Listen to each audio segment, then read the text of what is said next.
Je m'appelle Marc Robert. Je suis président de la cave Almacersus depuis un peu plus de 12 ans. C'est une cave qui a fusionné au fil des années, d'abord avec la cave de coopérative de Port-Tiragne, ensuite avec celle de Villeneuve-le-Béziers, puis l'année dernière avec celle de Pumisson, et enfin cette année, là, depuis un mois, avec la cave coopérative des Répians. Donc, ce qui fait que maintenant on a un rayonnement sur 1700 hectares de vignes et 250 coopérateurs. Pourquoi ces fusions?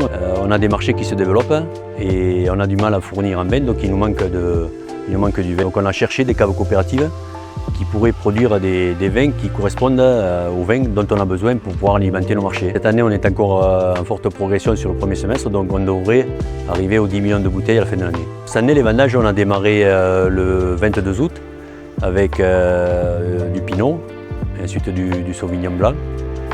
Et voilà, donc maintenant il y a un petit coup d'arrêt parce qu'il nous manque un peu de maturité sur les chardonnays. On s'est lancé dans la bouteille il y a presque 20 ans. On est parti de zéro, donc beaucoup à l'export. Aussi, donc, on est représenté dans 33 pays.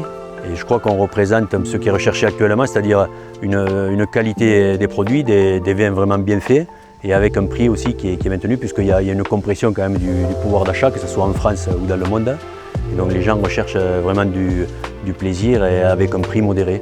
Et c'est nos clients qui nous le disent, dans le rapport qualité-prix-plaisir, on est vraiment imbattable. On marque très fortement l'empreinte de ce paysage biterrois qui a toujours connu de la vigne, puisque Béziers est la plus ancienne ville de France. Mais on sait qu'il y a toujours eu de la vigne autour de la ville de Béziers.